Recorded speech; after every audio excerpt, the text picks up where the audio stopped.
And I've been with Stanford Health since late 2019, and I have the opportunity to do some advanced imaging with the cardiac MRI, and we're the only program actually in Fairfield County that has this program for advanced imaging, as well as I see patients every day. So I do a general cardiology practice and work in the hospital as well. And so I'm very happy to be here, and I hope to make this interactive. So even as I'm going through things, if you have questions and you can stop me, please do. This is for you, and we want this to be helpful and a good learning experience. So really, you know, when we think about heart disease and heart health, really there are many things that we can think about. And it starts as early as childhood, actually. And there are different things that are important through different stages of life that we can focus on to really maintain our overall health. And really our overall health then also leads to a healthy heart and longevity and a good quality of life. So this is really some points that I will bring and discuss with you. There's still a lot to be understood about screening in general for heart disease, and this is an ongoing area of development. We're not always the best actually at catching the disease early, you know, and sometimes the first presentation of the patient will be once they've had a heart attack or once they've had a heart rhythm, you know, and some other abnormality, or once they're really having symptoms. So this is really a big ongoing area that is expanding, and also a lot of the advanced imaging, including cardiac MRI, coronary CT, and other types of CAT scans, and I'll talk about a little bit later, are really helping us try to capture the disease earlier and really to focus more on preventative efforts. So these are the age groups. You know, I'm not a pediatrician, so I won't talk really for the, you know, first years of life, but we'll focus on younger adult, and of course more into really the second part of life, and some specific subgroups, 65 to 69 years old, which is interesting because there's some data that screening, in fact, in this age group can have an impact into later decades of life. So really What do you mean by screening? Yes, so very good question, and I'll actually get into some of this with some specific examples. A lot of these are tests that you will have on a routine basis, even with your primary doctor, and then if there's a need determined that, you know, some additional tests be done, then also with a heart specialist. But mostly, you know, for people that are younger and into middle age, so a lot there is focused on a good lifestyle and preventative efforts, because if you set the foundations right, and even actually, you know, for children, if they are taught healthy habits, then this goes on into the next decades of life, and it's very, very, you know, important. So a lot of these things probably sound very, you know, straightforward and logical and make sense, but it's easy to say and difficult to do, right, in real life, isn't it? Because, you know, you get busy and things happen and you're stressed, but this is true. If you can focus on these basic things, really a lot after that, you know, leads to better outcomes, and overall also more contentment and, you know, a quality life, you know. So maintaining a healthy weight, incorporating exercise into your routine, sleeping enough at night, you know.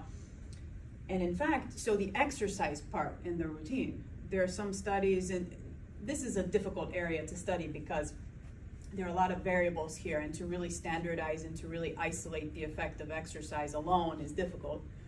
But we have some idea that people in similar age groups, you know, same gender, people that are exercising, and this is moderate activity, you know, going for a brisk walk, lifting some light weights, stretching, 10-15 minutes a day, have better outcomes across the board. And this is lower mortality. So we're not even talking only about heart disease here and heart health. And it's only 10-15 minutes a day. Actually, what I tell my patients is treat this as a pill. You know, the same way that, you know, you're taking pills, maybe you're taking a baby aspirin, maybe you're taking a cholesterol medicine, things like this. treat movement as a pill, and this will hopefully reduce the need for more medicines in the future, you know.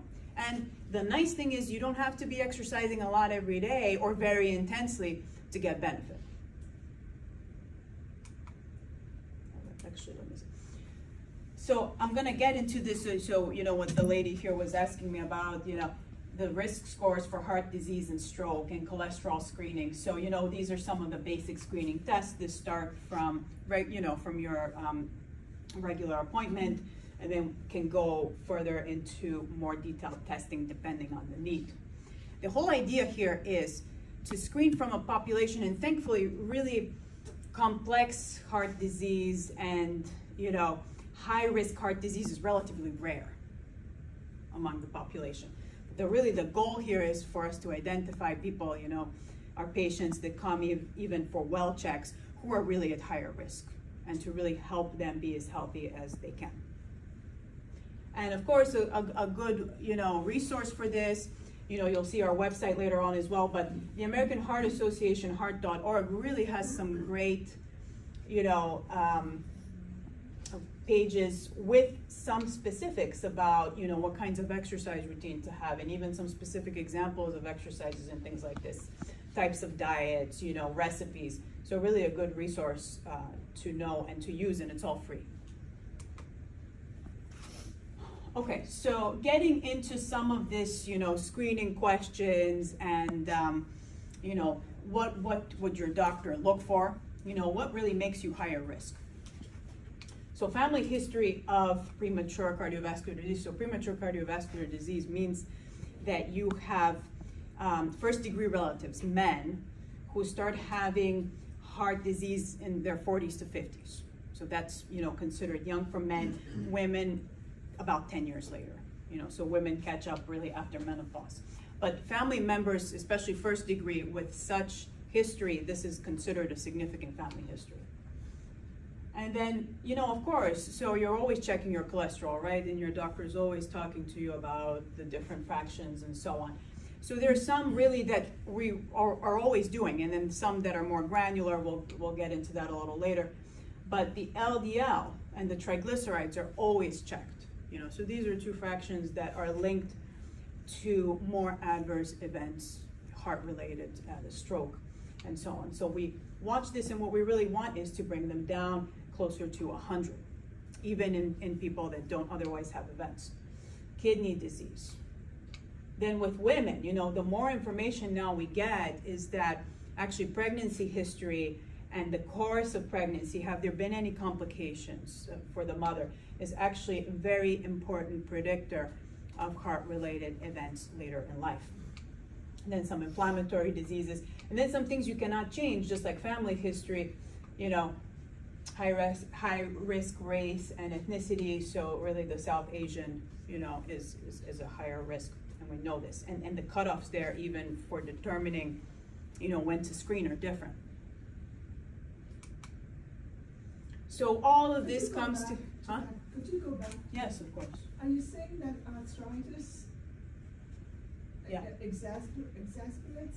So what happens is there are a lot of diseases like rheumatoid arthritis, not all types of arthritis, that increase the background inflammation in the body and inflammatory markers. So heart disease, you know, plaques form with an inflammatory background, you know. So this is why some of these conditions that increase the background inflammation are also bad for the blood vessels, and also bad ultimately for atherosclerotic disease. So there are actually links, you know, and this is research being done, you know, as to why it's also important to treat these, you know, comorbid conditions. Yeah. So of course all of these come together, and now what we understand is the metabolic syndrome, and there has been a lot of research done on this. You know, what are the cutoffs, what is the definition? But the whole idea is that if you are mostly sedentary and even a little bit overweight, and your blood pressure is a little bit high, and your cholesterol numbers are high, but your protective cholesterol, the HDL, is low, and you have some, you know, obesity centrally, you know, you have a little belly, that this is all actually risk for heart disease and conditions, you know. So of course, a lot of this is related to our sedentary lifestyle. So that's why I'm saying really treat exercise, moderate activity, even some activity, 10, 15 minutes a day really is a pill. Because a lot of these, components, they are metabolic related truly, and they are interrelated, and a lot of this can be helped just as we get up and move and then start to maintain a healthier weight and start to maintain better numbers in the cholesterol and all this, and blood pressure. So just to give you some idea, and again, they're very good resources, especially the heart.org is a great resource for this. What are things you should eat? And this has actually been a topic that has been studied, 50 years ago and is still studied, and then there are different fad diets and there's the Mediterranean diet and things like this. So what's really good? Again, these are difficult type of studies to do because we have to isolate so many variables, and have people make food diaries and write how much they eat and what they eat and then try to really assess the effect of this on health outcomes. So there's no one correct answer here as to in terms of which diet it is that you should eat. But the idea is that it should be balanced and that sugars and processed foods should be fewer. So in fact, this food pyramid that used to exist on all the food labels, where at the bottom you have all of the carbohydrates and the sugars, should actually be upside down, So, so this has now been debunked, that you shouldn't be eating all of these breads and pastas and all these things. And it's funny because we all grew up and we saw this and we thought it was okay, But really what should be at the bottom of the pyramid is things like this, So leafy vegetables, nuts, fish, grains, and these are just some examples of foods that will increase the good cholesterol, the HDL. So there is a fraction of the cholesterol which is protective, Bottom of the second list says lenses. That. Lentil maybe? I don't know. I think this is okay. I should fix this. You're right. I don't know what this is actually.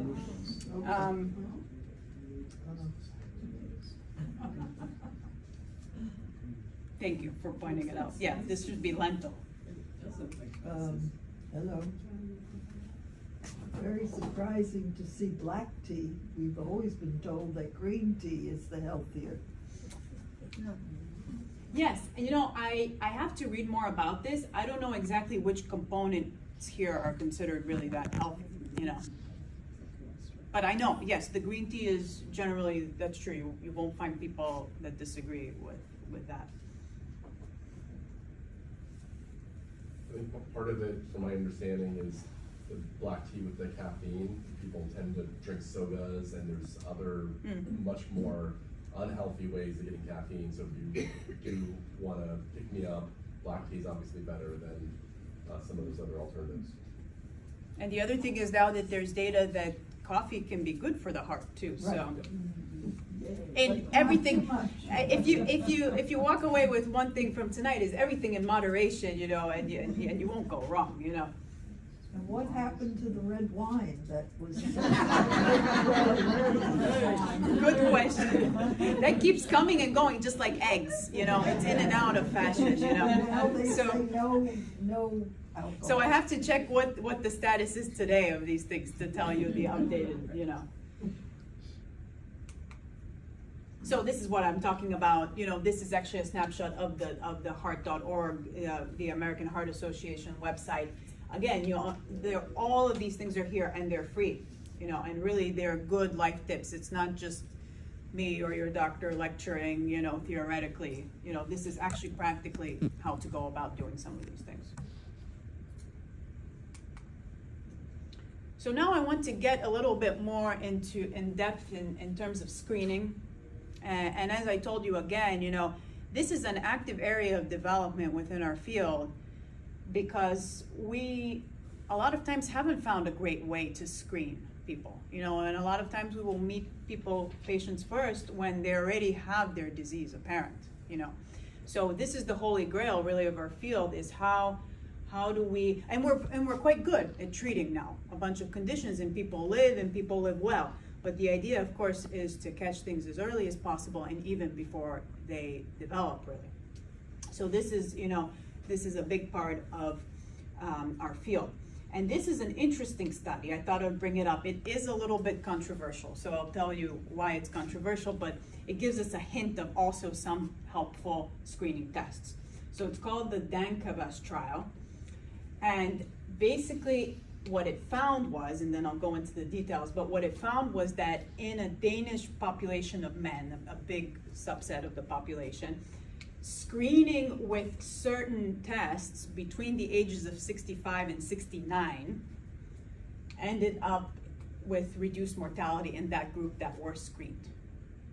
But the overall group, who extended up to 75 years didn't get the benefit, So also for a screening program to be effective, it has to be done at the right age group. And in general, if we do it more into the early part of middle age and perhaps even younger than 65, maybe 55, to 65, those are the people we can really help.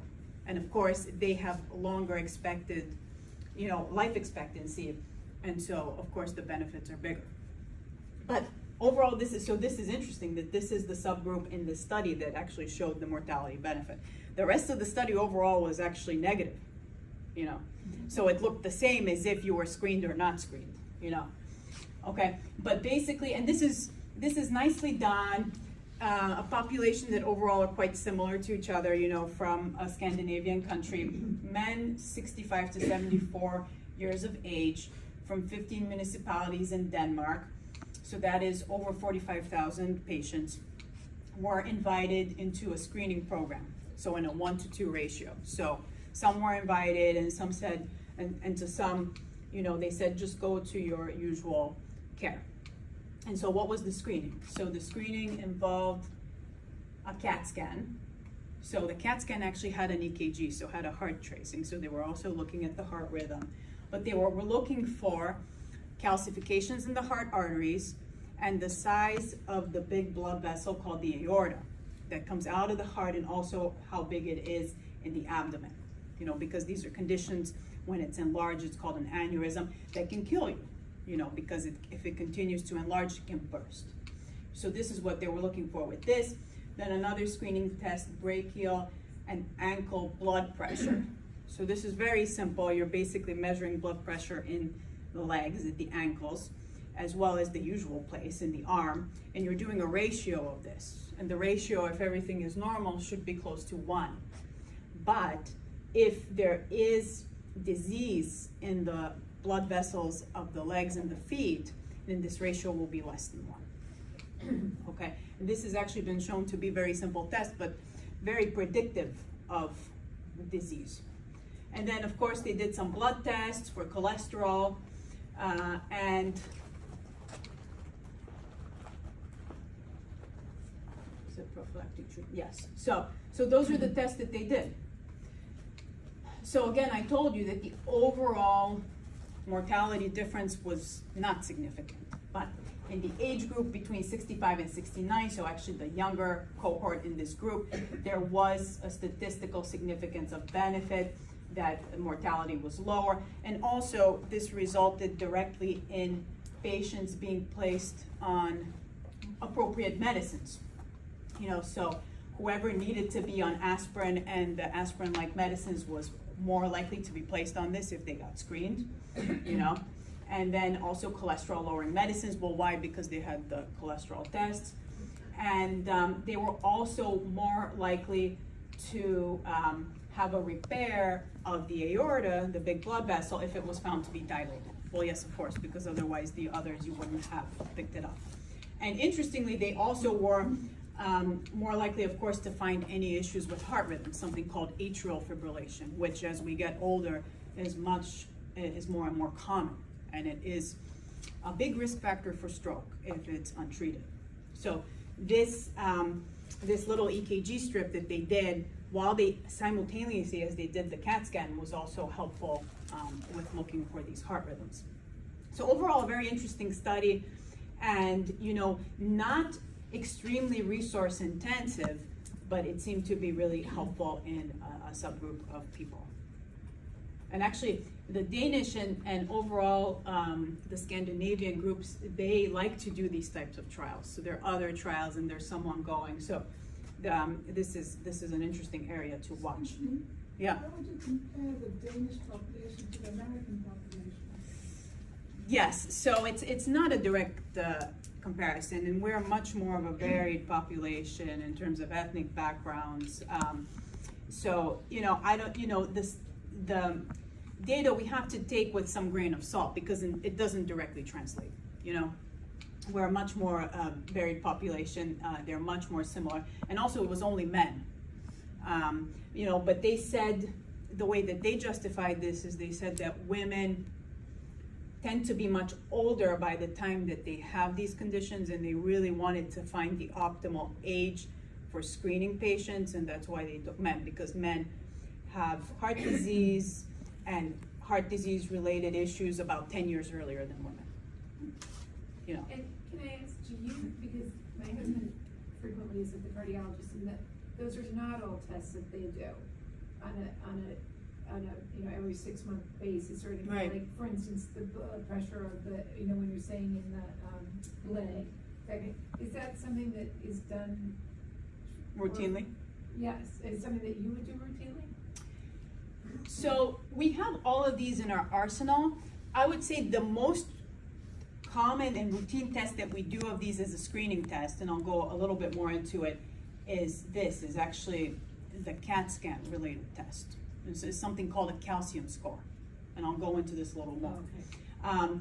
It's been shown overall to be a little more powerful and helpful overall as a prognostic tool compared to each of these individually. Right, but is that something that more and more cardiologists are incorporating into their? We do it, this one we tend not to do as a screening test. We tend to do this more, it's interesting that they did this as a screen, it is theoretically available as a screening test, but the way I do this more, and a lot of my colleagues, is more actually as a test to try to diagnose disease in the blood vessels of the legs. So this is like an initial test, it's easy to do in the office, and to get the readings, and a lot of times then we will actually use ultrasound to look at the arteries and the veins, to look for disease and look for plaques in the legs. But usually the patient will be complaining of some symptoms, so as they walk, symptoms of what's called claudication. So as they walk, they start to get pain, they start to get numbness in the legs, they tire out, they have to stop, it gets better. In smokers, things like this. So that is when we will actually do this test. Okay. But it is actually available as a screening test, and it's interesting also to think that maybe not in our system so much, but in Europe, they're using this equally as a screening test. And I should also say that in my general sense, and also when I speak to colleagues, we tend to agree, the Europeans are better at screening than we are. We tend to be better once the patient already has a manifestation of the disease, has the diagnosis. We're good at treating it. I mean, there as well. But they tend to also focus a lot more on prevention, early disease detection than we do. It's just a matter, I think, of how their resources and their systems are allocated compared to ours, So speaking of, exactly the additional screening tests, so these exist, the ankle brachial index, and it's simple to do. And we don't do it as much because, or these other, the CRP, which is a marker of inflammation, the lipoprotein, the apolipoprotein B, so these are subfractions also of the cholesterol panel that we're not always sending, We have these in our arsenal, we don't do them as much. We tend to do this one a lot more, the calcium score, and you may have heard this from your doctor or your cardiologist. And the reason is because there's some data that this calcium score is overall a better marker of general risk assessment, and will give us more information for just one test. Does that have any relationship to calcium kidney stones? No. That's more diet related and so on. But the metabolism of calcium is actually fascinating. And I'll explain to you how this works actually, so you'll understand, and there's a difference between normal metabolism in the body and what happens here with what we're trying to look here. So the calcium score, it's a low dose radiation CAT scan. It looks at the heart arteries, and all it's doing is it actually pulls them apart like a string, and every few millimeters with a special algorithm, it actually calculates how much calcium is in that segment, and it goes along from the start of the vessel all the way to the end. In this way, we get a score for each of the major blood vessels in the heart. Why does it count calcium? Why is this important? So when plaques start to develop and there's an inflammatory reaction in the wall of the blood vessel, there are these special cells that are called macrophages. So they're supposed to be like the cleaners of the system. They come in, they're supposed to get rid of debris. They're a type of blood cell. But what they do is they also get involved in the inflammation, and they cause bits of calcium to come up on top of the plaques. And these are plaques that have been there for some time, so they're stable plaques. And this is actually what this test looks at. You know, how much of these plaques do you have that have calcium on them? It's a marker really of extent of disease, not the severity of disease, because for severity of disease, you can't always see it as well with this type of test. But what it answers the question is, you know, how much disease do you have and where is it overall? You know, and it's of course a good type of prognostic test to then guide us in terms of the intensity of therapy overall. You know, what is the therapy? Well, we want to lower the cholesterol. We want to reduce inflammation, just like we were talking earlier, so that there isn't this nidus, you know, in the body and in the wall of the vessels that allows for more plaques to form. Doctor, is there a way to get rid of plaques, either diet or exercise, or clean out your arteries or vessels? You know, so there's no good way, unfortunately. What we really try to do is when we assess this, is to see where we are and to try to stabilize things as much as possible. You know, and lifestyle will stabilize, you know, as well as some medicines, you know, cholesterol lowering medicines, anti-inflammatory medicines if aspirin is, you know, indicated in the specific case and things like this. We have tried, even their procedures within interventional cardiology where they have tried in the past with special radiation to reduce the amount of plaque, and it doesn't really work, you know. But this is very important to have a sense of how things are so that things can be addressed. And there are a lot of methods to stabilize and to reduce the accumulation of new plaques. And this is still a very good goal. And really, this is what we try to do. Yes? If somebody has inflammatory issues outside of the heart, will that kind of lead one to need to look at the plaque issues and the heart? I would say in general, yes. You know, a lot of times we will be getting this test when a lot of the initial other tests are borderline. Say, for example, you know, I have a patient and they're 60 years old, and in their family they have a, you know, their father had an MI when he was 50, but he also smoked and so on. So there's some other, you know, characteristics there that maybe made him higher risk, but there's a family member. Then their LDL, their bad cholesterol, is borderline. You know, it's not too high, but it's starting to inch into the higher range. They're a little bit sedentary. They don't really have symptoms. So this is somebody whose tests and overall evaluation as a person and their risk score puts them somewhere in the intermediate range. But what we really want to understand is how much disease do they have?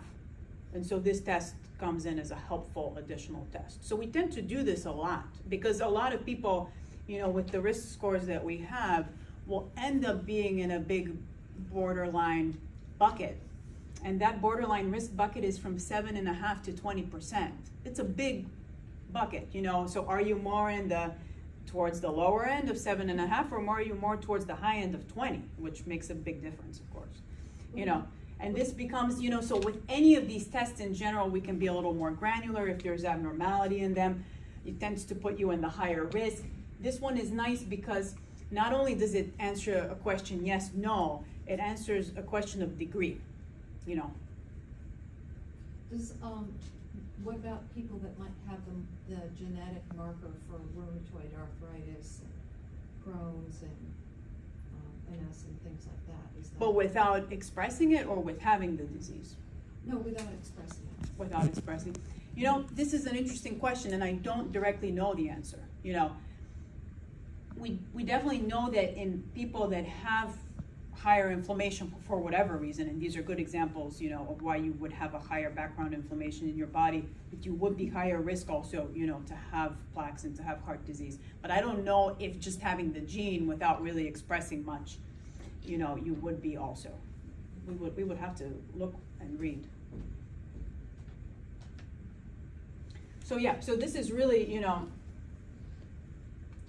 this has become a very, so, and if we find with this calcium score that in fact your score is 0, you know, that's fantastic. That puts you in a very low risk category, despite any other risk markers you may have, you know. And again, this is me being completely honest with you. We are developing a lot of screening strategies, you know, and our understanding of risk and risk assessment is constantly developing, and we know more. But we're overall not very good at predicting the disease or at catching it early. We tend to, unfortunately, find it in the later stages. So when? But you know, I mean, Sorry. yeah. So when do you recommend somebody get a calcium score? The recommended age in general is between 40 and 75 years.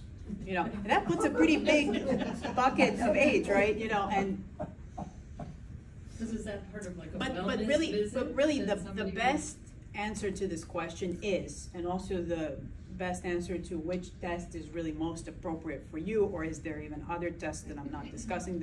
It's really the discussion between you and your doctor. You know, everybody's risk is actually, of course, slightly different. You know, and even sometimes we will do testing in younger people than 40, you know, who have really, you know, family history of certain disease, or who have family history of high cholesterol, you know, or who themselves already have risk factors that they are showing, you know. So this is individualized, you know. And I would say that in general, for screening tests to be effective, if you're younger, you tend to benefit more from the result of that test, right? Because if there's something found, you have a certain variant, a certain risk factor, and you're 45, well, you know, there's something you can do about it, and then, you know, extend your life even, and the quality of life. Versus if you're 75 and you find it, okay, you know, you still get some benefit, but the benefit is, you know, essentially So if you less. have a younger patient, let's say 42 years old, and one of their parent has had heart disease, and they would like these tests, do you usually get the insurance to cover that? Or is that Good tricky? question. So these are actually covered by insurance, Okay. very much so. Especially here, if you demonstrate that the baseline cholesterol panel shows abnormalities, you know. This calcium score, it actually depends system by system where you are. A lot of the insurances are still fighting over all the data. Unfortunately, the insurances always trail behind the data, you know. And a lot of times they will ask you to pay an additional fee, and that fee will vary. Who's supposed to do these tests? Is that part of your annual physical exam? Is your general practitioner supposed to do it? No, so, well, the cholesterol testing is part of your general exam every year. These other tests are not so much. A lot of times your primary doctor, when they talk to you, they assess your risks and so on, they may recommend that you meet a cardiologist or a vascular doctor to have further discussion of risk factor evaluation and maybe for possible testing. So a lot of times these will be guided in a multidisciplinary team. I have seen patients where the primary care doctor has, you know, correctly actually ordered a calcium score or consider, you know, even a CRP and things like this. But a lot of times to interpret this and then for the next steps, a multidisciplinary team is better. Yeah. Because what happens at most yearly checkups is all they do is an electrocardiogram. Yeah, and a lot of times actually they won't even do that. It's interesting, Right. and I think that is partly driven by insurances as well. Unfortunately, we have no control over this. That's true. When we vote, we can. There you go. That's true. So I just want to wrap up by this is thanks to Kevin. This slide. A summary of the types of tests, you know, and treatments that we do. So this is a little beyond our talk now, but we are a community hospital, but with capability really of a bigger center, and we have we have a very strategic, nice relationship with Columbia, and their surgeons, their cardiovascular surgeons come and work with us. So we're really able to do a lot of procedures and treatments. But you know what we've been talking most about, you know, this evening is this part here, the non-invasive testing, and these tests really here, you know, the types of stress tests and additional ultrasounds and echoes and things, and even the cardiac MRI are more once there are some initial abnormalities found from the screening tests that we would consider these. But I'm happy to answer any questions, of course, Okay. to Okay. these. My endocrinologist has me on the Cleveland Heart Health, Okay, so it's all done through blood tests. You don't get any of this cardiac MRI or stress test so I don't know if you work with that system no, at all. no. Well, Who is your endocrinologist, if I may ask? you don't know him, Okay, 'cause he's in Hamden and Madison, but it's Robert Lang. okay.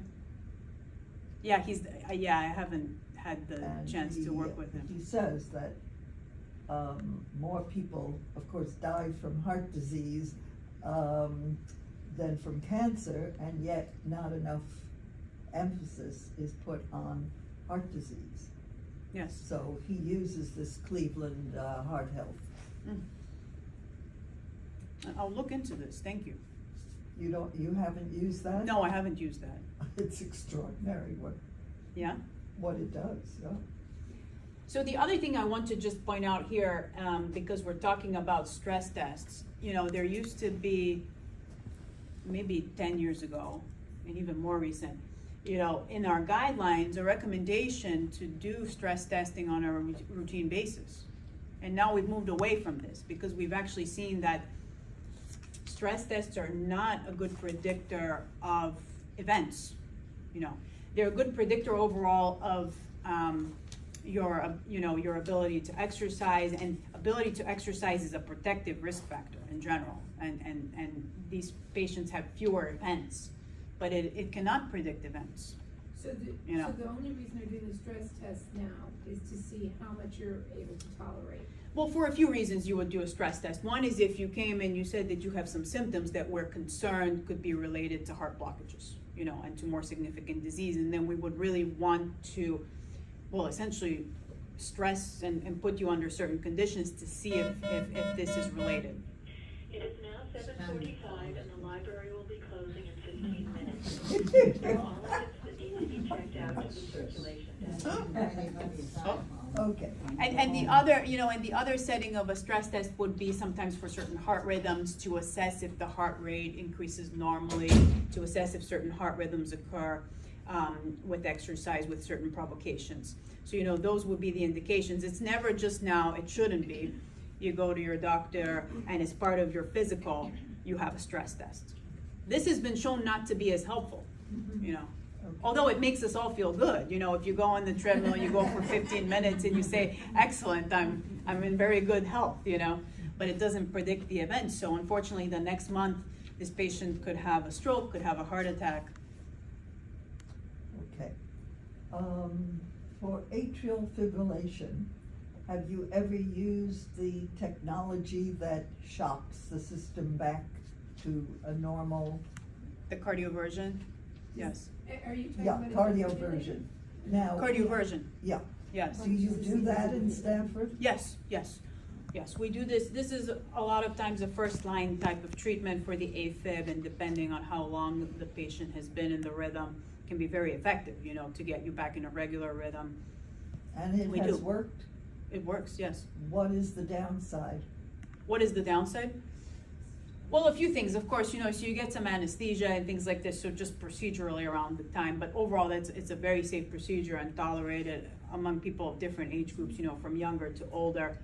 The issue is stroke, you know, so if you've been in the AFib long enough, and the issue with the AFib is that the blood pools in different areas of the heart. It doesn't move as effectively through as the heart normally beating in a regular rhythm, and so little clots form.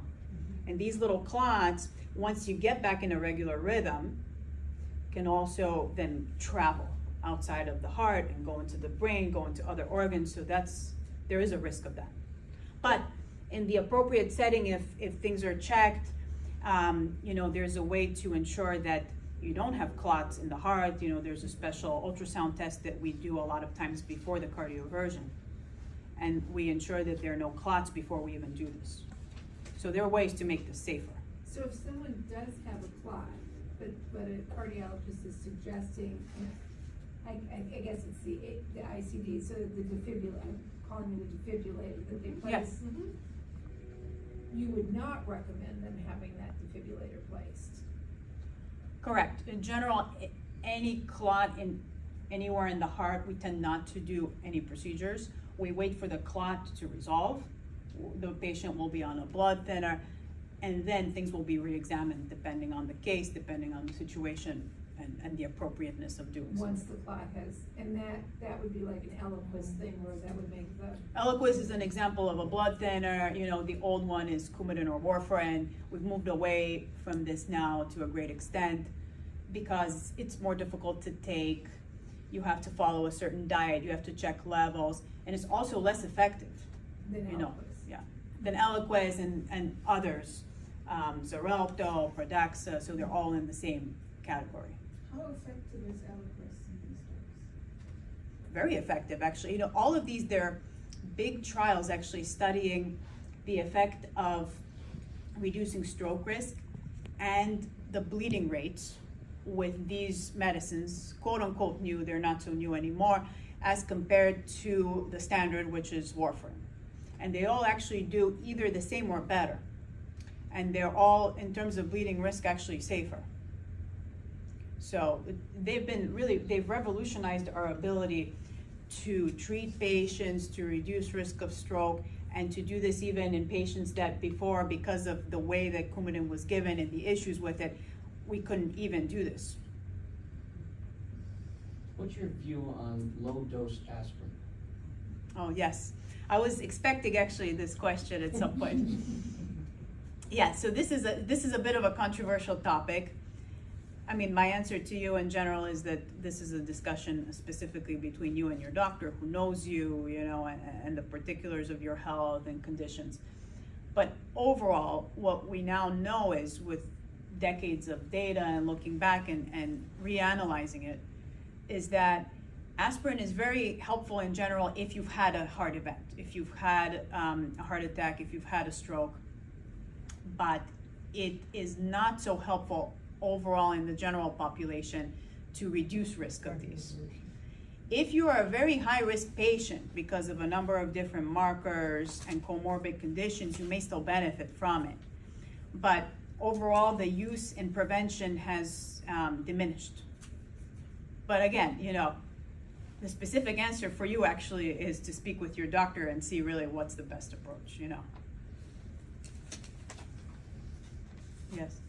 What does a cardiac MRI tell you that echocardiograms, heart Holter, you know, that measures your heart? I love this question. It's like I asked you to ask it, you know?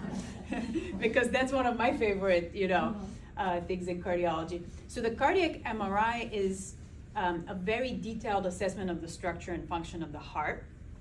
And what it really adds over and above some of the other tests like echo, which is a lot of times our first line imaging test for the assessment of the heart, is that we can see the right side of the heart generally better. And so we can make measurements and assessments there. And also we can assess the wall of the heart and the characteristics of it with special sequences that tell us, is there inflammation? Is there increased water content? Is there fibrosis, which means that the heart tissue is scarring?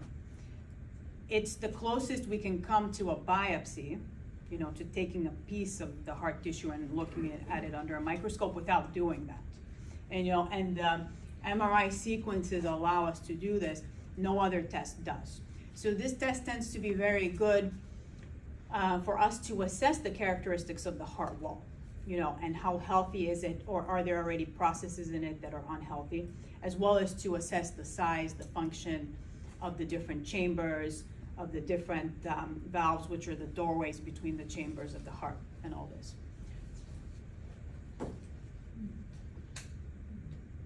So it's not for everyone, you know, you have to have certain indications and certain questions, of course, to need to be answered for this to be a helpful test. Yes. Yes? Is there any benefit to get the LDL down below a target of 76 in that area? To get it significantly lower? So this is the newest studies, that's what they show, that there is no such thing as a lower limit of the cholesterol, meaning you can't reach a level which is dangerous, and overall that risks, there are fewer risks of cardiovascular events with lower levels. But it's interesting, this is the more recent data, but when you look back 50, 60 years to some of the initial studies, a lot of them done, you know, actually out of the Cleveland Clinic and in Minnesota, people had much higher LDLs and the events are about similar. So actually this is a question. Well, we do know where we have a bit more information really is that if you're overall healthy and don't have heart disease, your bad cholesterol should be around 100 or a little lower. You know, 100 and less is good. If you have had events, that's where we're really more stringent. You know, events like, you know, heart attack, stroke. And that's really where we will target certain much lower numbers. And you know, we may add more medicines and things like this. But is it better to get below the target that normally has been in the 70s? So the data is, honestly, the data is a little mixed. The more recent data suggests that yes, but there's some older data that suggests that maybe not. Although one thing that generally it agrees on throughout is that lower cholesterol in patients that already have manifested disease and events is better. But in terms of prevention, because there's so many factors that we cannot account for, truthfully, we cannot say. They're kicking us out. You know, so I hope I was helpful to you. There are some gray areas, you know, even in our knowledge. Doctor, You know? just one quick question. Yes. Dietary cholesterol versus blood cholesterol. Like, so if you eat Yeah. I'm gonna go back foods here. heavy in cholesterol, does that necessarily translate to blood cholesterol? Or is there, am I making a false distinction? No, in general, yes, because basically the cholesterol components, they come in through the gut, they get picked up, they go to the liver processes in different ways and packages, and these are actually the different subfractions of the cholesterol. But as you'll see, so some of these foods, you know, some of these fish are fatty fish and so on, so they'll have eggs, you know, have cholesterol. So yes, I mean, directly eating more cholesterol heavy foods will translate into higher cholesterols. How this translates exactly into which ones is a little bit different actually person to person, you know, because it matters how your liver metabolizes. So there's variation in this too. So are you pro eggs or not? I'm actually pro eggs, but If you can afford them. yes, that's one thing if you can afford them. You know, and I wouldn't say eat 5 eggs every day in your omelet, but 1 to 2 eggs, you know, a couple times a week, that's healthy. or more You know, twice. I actually will tell you that there is no food that I say don't eat, but the amount matters. Well, the most important thing is should be organic, Organic is helpful, of course. and that you should stress. Yes. Because all the pesticides, That's, You eat that's good- another, good- and that's another yeah. issue, you know, and that Right. can lead to cancers and things like this. you well, know. that's the whole thing. If you don't put organic on top, then you're losing. So at the risk of us getting locked in here together overnight, we're